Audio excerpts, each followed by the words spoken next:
Bonsoir à tous, vous êtes les bienvenus sur la chaîne News Jardin TV qui déchaîne les passions pour les plantes, le jardin, la botanique, la nature. Une émission bien particulière puisque le principe c'est que je réponde chaque soir à l'une de vos très nombreuses questions et n'hésitez pas à les poser. Vous avez la possibilité d'aller directement sur notre site www.newsjardintv.com sur lequel vous allez trouver toutes nos vidéos bien classées selon des catégories faciles pour vous y retrouver. Il y a aussi plein de photos, il y a aussi des articles. Et puis bien entendu, vous pouvez utiliser la chaîne YouTube sur laquelle vous avez plus de 1300 vidéos à votre disposition. Et il est extrêmement facile de poster un commentaire, vous ne vous en privez pas d'ailleurs. Et bien posez aussi vos questions par cette voie. Et puis chaque fois que vous avez un problème particulier, adressez-vous à nous via le mail, parce que vous pouvez joindre des photos, et c'est extrêmement important pour nous si nous avons besoin d'identifier des plantes ou des maladies par exemple. Et ce mail, c'est contact@newsjardintv.com. Actuellement, ma petite jardinière est derrière la caméra et elle réalise toutes les images de cette émission. Mais pas que, regardez ce beau décor dans lequel nous vous accueillons tous les soirs. Eh bien, c'est elle qui dispose toutes les plantes, mais aussi qui les entretient. Donc merci beaucoup Nicole. Et c'est également avec elle que nous sélectionnons vos questions. Pour ce soir, nous avons choisi celle d'Arcanum, qui nous dit la chose suivante. Est-ce que Ipomoea tricolore et Ipomoea violacea peuvent remplacer l'espèce purpurea pour couvrir un plan vertical sur de grandes surfaces? Et dans la même famille, Argyreia nervosa est aussi très belle. Pouvez-vous nous en dire plus sur ces trois plantes?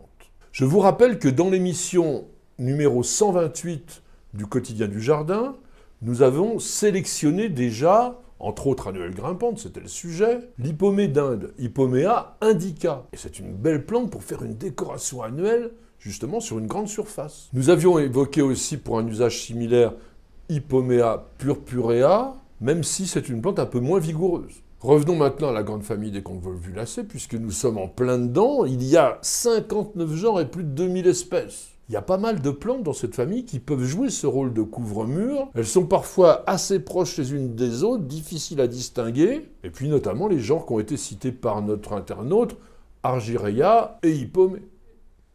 Commençons par Hypomea tricolore. On l'appelle le liseron bleu azur ou l'Hypomée à grandes fleurs.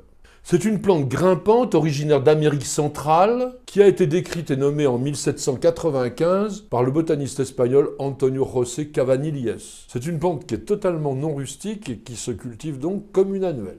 On rencontre parfois cette Hypomée tricolore sous un nom invalide en botanique, Hypomea rubrocerulea. C'est une belle volubile qui développe des tiges de 3 à 4 mètres de long, ces tiges s'enroulant autour du moindre support, ou alors elle rampe sur le sol. Les feuilles qui mesurent jusqu'à 10 cm de long sont cordiformes, c'est-à-dire en forme de cœur, et de juillet à octobre, la plante va porter une masse de fleurs. Ces fleurs sont en coupe bleu clair, avec un cœur blanc, et elles s'ouvrent le matin, ce qui fait que les Anglais l'appellent Morning Glory, la gloire du matin. Et les fleurs fanent dans la soirée, mais elles se renouvellent tout le temps. Dans le commerce, on va rencontrer couramment un cultivar qui s'appelle Heavenly Blue, qui est très très florifère, mais moins vigoureux, pas plus de 2,50 m. Voyons maintenant Hypomea violacea, une plante qui a été décrite et nommée en 1753 par l'inévitable Carl von Linné. C'est une vivace, originaire d'Asie tropicale celle-là. Et ses tiges volubiles atteignent 5 mètres, avec des belles feuilles cordiformes qui sont encore plus grandes que Hypomea tricolore, 15 cm.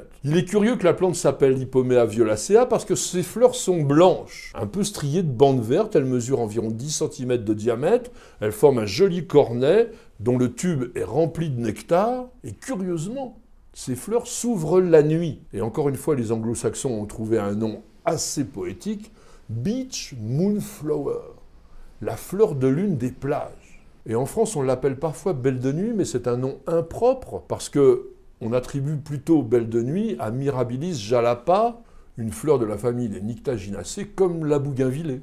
Les fleurs que l'on trouve dans le commerce sous le nom d'Hippomea violacea et qui sont violettes sont en général plutôt des hypomédins Hippomea indica ou des liserons pourpres, Hippomea purpurea.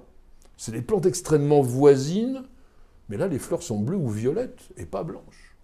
Je vais vous parler maintenant d'une plante qui nous a été demandée par notre internaute et que vous connaissez sans doute pas, parce qu'on la voit rarissimement en France, c'est Argyreia nervosa, la liane d'argent.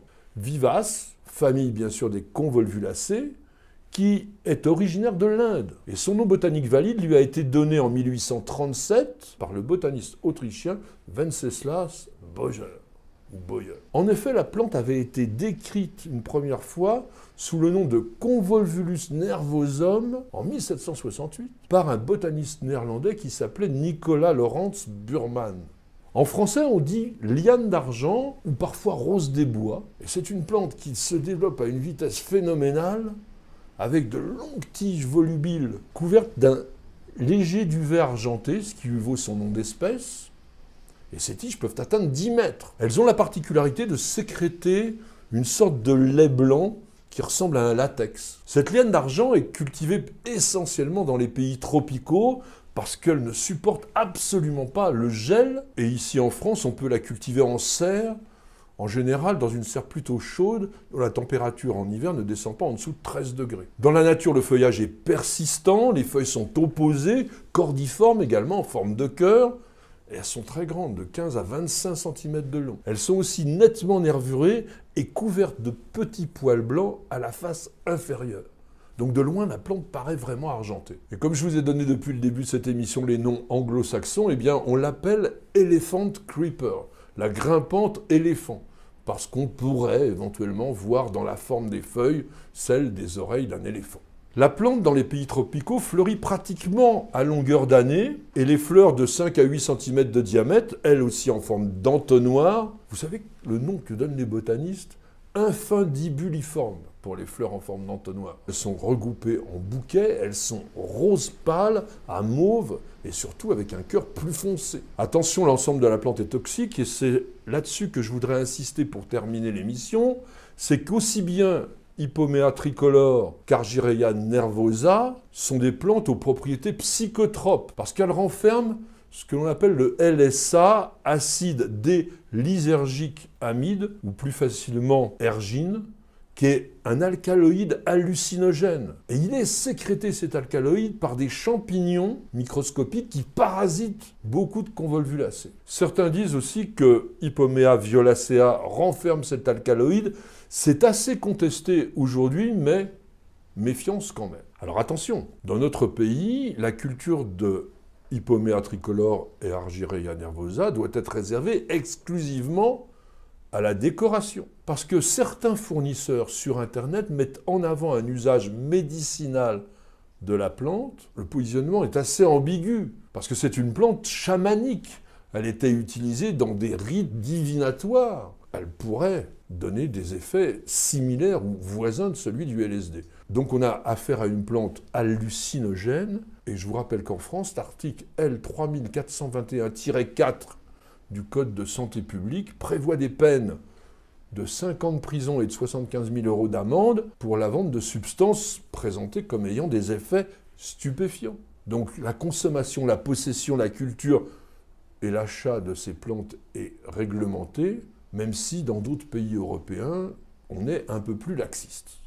Merci à tous et à chacun de nous avoir suivis. J'espère que la présentation de ces 3 plantes vraiment spectaculaires vous aura intéressé. Et encore une fois, utilisation ornementale uniquement. Je vous remercie de poser cette abondance de questions et surtout cette diversité qui nous permet de réaliser une véritable encyclopédie en vidéo de jour en jour grâce à vos questions et un peu à mes réponses. Mais bien entendu, si vous voulez accéder à toute la collection et la consulter quand bon vous semble, il nous paraît normal de vous demander une petite contribution et celle-ci est liée simplement à l'adhésion à News Jardin TV, le club. Pour ça, c'est extrêmement simple puisque sur la page d'accueil de notre chaîne YouTube, en haut à droite, sous la grande photo, il y a un petit bouton « Rejoindre ». Eh bien, vous cliquez là-dessus Et Google va vous prendre en charge, en toute sécurité, pour vous présenter toutes les modalités d'adhésion. Merci par avance. Madame, monsieur, je vous souhaite de passer une excellente soirée et je vous donne rendez-vous dès demain à partir de 19 h pour un nouveau numéro de notre émission journalière Le Quotidien du Jardin. C'est sur News Jardin TV et nulle part ailleurs.